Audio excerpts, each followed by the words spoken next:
My uncle said I was ungrateful until I reminded him of the truth. My uncle Frank loves to act like the wise elder of the family. Every time we get together, he gives long speeches about responsibility, respect, and gratitude. But somehow those speeches always end with him criticizing me. If I buy something for myself, he says I don't appreciate how hard my parents worked.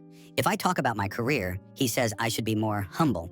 It's like he's been waiting my whole life to tear me down. The final straw came at my mom's retirement dinner.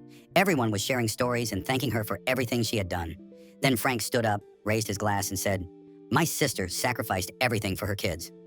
But some people at this table don't appreciate it. Some people forget where they came from. His eyes locked on me. The room went silent. I felt my chest tighten, but I stayed calm. I put my fork down and said, "Uncle Frank, do you remember when I was in college and Mom couldn't afford my textbooks?" He nodded slowly.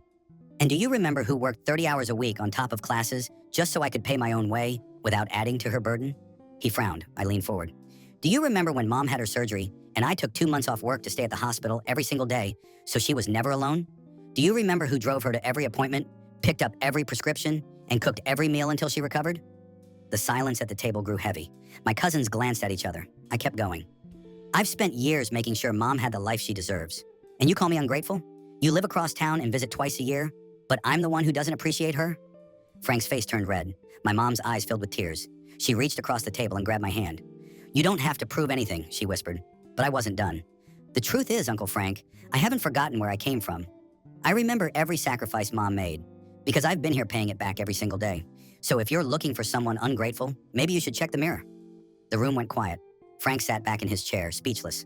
And for the first time in years, his glassy speeches didn't mean a thing.